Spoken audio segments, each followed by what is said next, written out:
So this is, at the last meeting, I gave a talk on a project called Bruce, which was a web portal for a brain cancer research project. This is it was sponsored by the Parker Institute for Cancer Immunotherapy, where I work as a consultant. This is going to be a quick talk because I just want to show one simple thing. It's also a good follow-up to Anurag's talk because he's using LLMs for code generation at development time. This is doing it at runtime for a user. So the idea here, and this is a website for another biological research project. Without going into details, it's studying adverse events in cancer immunotherapy. So there's it's a long, broad study. There's 1,500 patients, and they have samples, and they have genetic tests, and let's see, not to worry about the details of that. Hang on. Sorry, where's my mouse? Hello. Oh, there we go. So this is a picture of kind of the database scheme. Each of these circles is a class. So there's subjects or patients and samples, and then various data associated with them.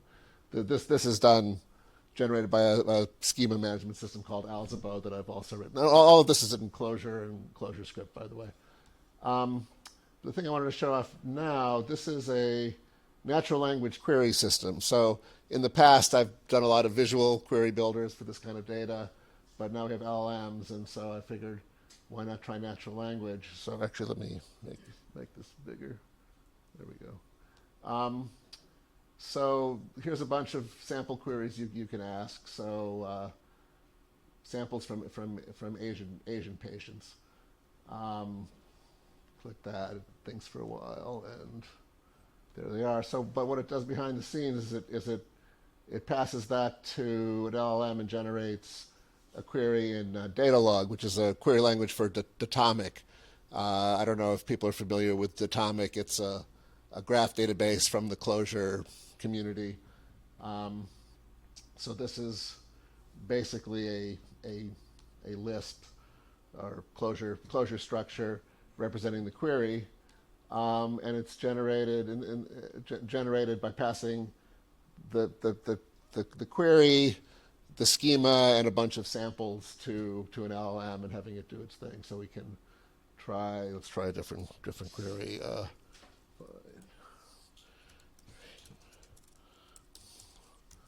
From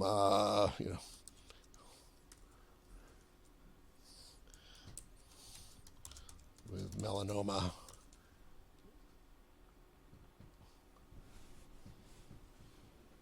And hopefully you do not have to correct your spelling. Right. It doesn't matter that you didn't correct your spelling. Oh, you're right. Yep. It's a very So there's a schema. So this is samples that belong to a subject. The samples are from the pre-treatment time point. It's male. It has melanoma. So that's pretty neat. I mean, this is a very, kind of very, practical and down to earth use of LLMs. It's not doing anything, terribly agentic.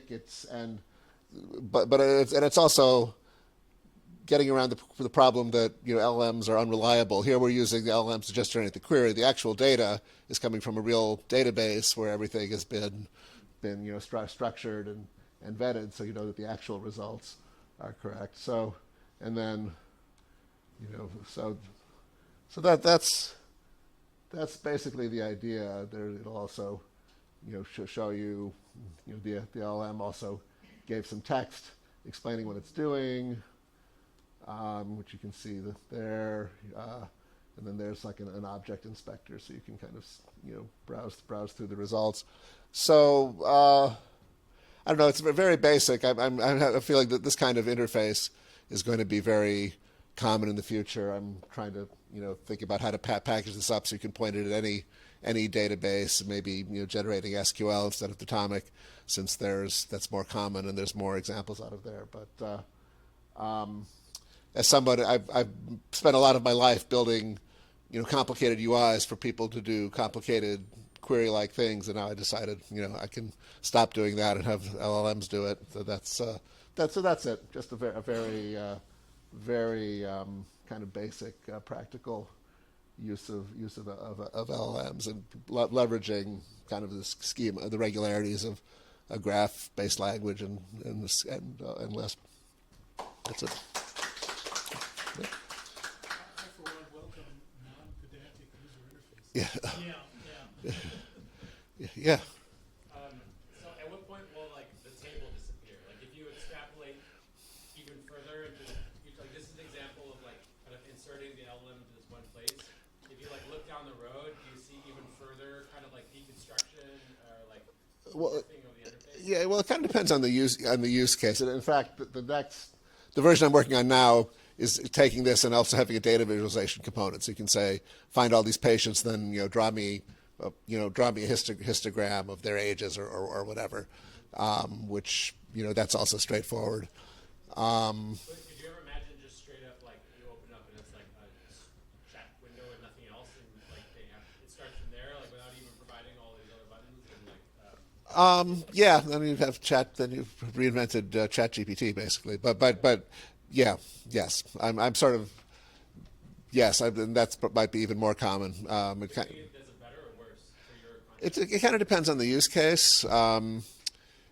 Here, the main users of this are going to be, scientists looking who want clinical data and want subsets of it. So that's kind of why it's taking this form. But it's true. All the elements of the UI are kind of up for grabs now, and will be coming new combinations. So I'm sort of trying to figure that out. But I have a very a few years ago I built a very complicated visual query builder using Scratch. That was my last big talk at the San Francisco Clojure meetup, and now I decided I can throw all that out.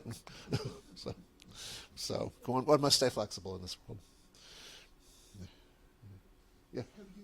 Well, in the old days in databases, you had procedural attachment, right? If you could run a query and then trigger a procedure from it. Have you given any thought to doing that here?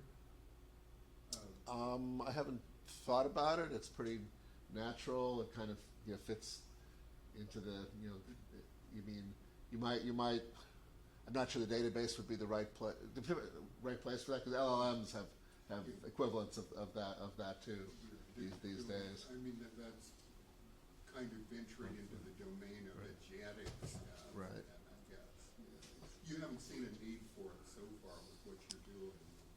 Not for this. I mean, again, this project is trying to do something really simple, which is just provide database access to people who don't want to deal with a formal query language. And then so, the things I'm looking at, trying to extend it so it can do. So this is doing fairly simple selective queries. There's also data log can also support things like aggregates. So you say, how many, show me, how many patients have melanoma compared to. You can do analytics. So and then the query, the database can do that. So the question is, is the LLM going to be flexible enough to generate that kind of queries if you give it the right kind of examples? So that's the kind of stuff I'm experimenting with.